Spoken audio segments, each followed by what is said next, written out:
Halo, selamat siang semuanya. Salah satu hal paling menarik dari saya Indonesia adalah kemampuannya menghubungkan kreativitas dan data dalam satu ekosistem.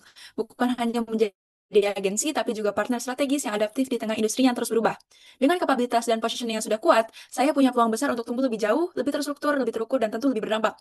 Mari kita mulai dengan melihat kembali profil saya secara singkat. Sebelum itu, perkenalkan nama saya Nisa, ditemani 6 anggota tim lainnya. Next. Seperti yang sudah kita ketahui, saya merupakan platform kreatif yang menghubungkan brand, konten, dan pengalaman dengan pendekatan berbasis data dan kreativitas. Saya sudah memiliki rekam jejak kuat di berbagai layanan, mulai dari digital marketing, event, hingga produksi konten. Dengan visi menjadi jaringan masa depan yang adaptif terhadap perubahan, saya memiliki potensi besar untuk tumbuh lebih jauh. Next. Dimulai dari analisis masalah, yang mana kami menganalisis melalui matriks perhitungan yang terfokuskan pada masalah internal. Sehingga kami menemukan 3 sektor permasalahan saya, yaitu finansial, marketing, dan organizational management. Next. Dari berbagai tantangan yang dihadapi saya, kami memilih fokus pada masalah struktur kerja yang belum profesional, dan itu bukan tanpa alasan. Struktur kerja yang longgar tanpa SOP mungkin memberikan fleksibilitas, tapi di saat yang sama menimbulkan beban kerja yang tidak merata, menurunkan efisiensi, dan pada akhirnya menghambat produktivitas tim. Data analisis kami juga menunjukkan bahwa problem ini menyumbang porsi tertinggi dari segi frekuensi dan dampak dibanding masalah lainnya. Maka pembenahan di sini menjadi kunci untuk membuka ruang perbaikan di berbagai aspek lainnya. Next. Dari hasil CPM dapat terlihat bahwa posisi saya saat ini masih tertinggal dari kompetitor. Namun, saya memiliki kekuatan di harga dan diferensiasi layanan yang bisa menjadi modal penting untuk dikembangkan. Lalu, melalui pendekatan 70, kami menyusun strategi perbaikan internal agar proses kerja lebih terukur serta memperkuat positioning saya di mata klien. Next. Baik, selanjutnya analisis perseptual mapping.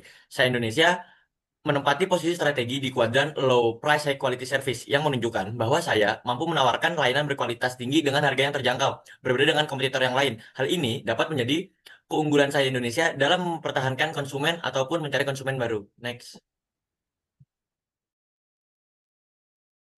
Lebih lanjut, untuk memperkuat perumusan strategi, kami menggunakan SW Automatrix sehingga terdapat 3 winning strategies, yaitu penyusunan SOP, membentuk tim HR, dan penetapan kandidat untuk mengelola keuangan. Next.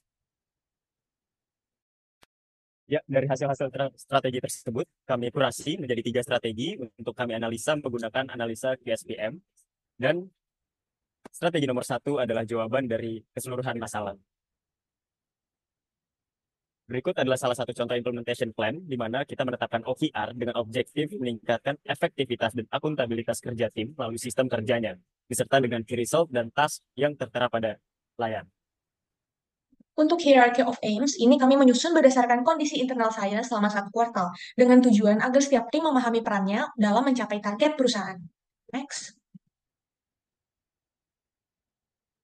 Untuk mendukung strategi yang telah kami usulkan, kami juga menyusun Human Resource Plan sebanyak 7 posisi, agar pengelolaan tim menjadi lebih tertata. Next. Berikut adalah contoh atau forecasting financial allocation yang kami ajukan, di mana memiliki 7 instrumen dari pengembangan SOP hingga cadangan dan kontingensi. Dan ini semua adalah estimasi yang kita dapatkan dari platform-platform yang ada di website.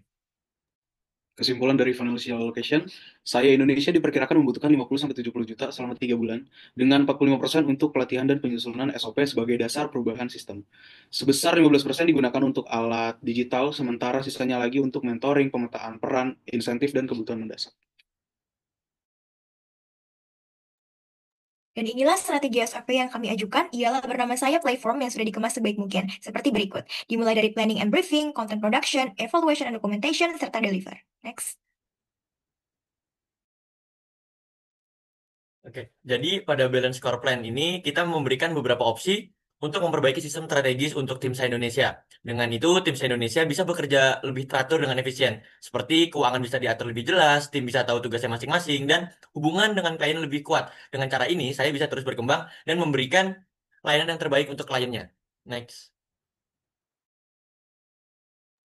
Oke, kami sum up sebagai strategi saya, pastinya modifikasi struktur kerja internal secara profesional akan membuka peluang baru bagi saya Indonesia.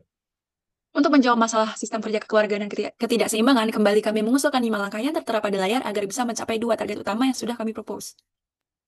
Dengan adanya penerapan terstruktur dan profesional, pastinya akan memungkinkan saya untuk mengoptimalkan kinerja tim yang berdampak pada eksternal. Berikut adalah referensi dari segala strategi dan analisa yang telah kami paparkan. Dan terima kasih atas waktunya. Semoga membantu kami dari kelompok 7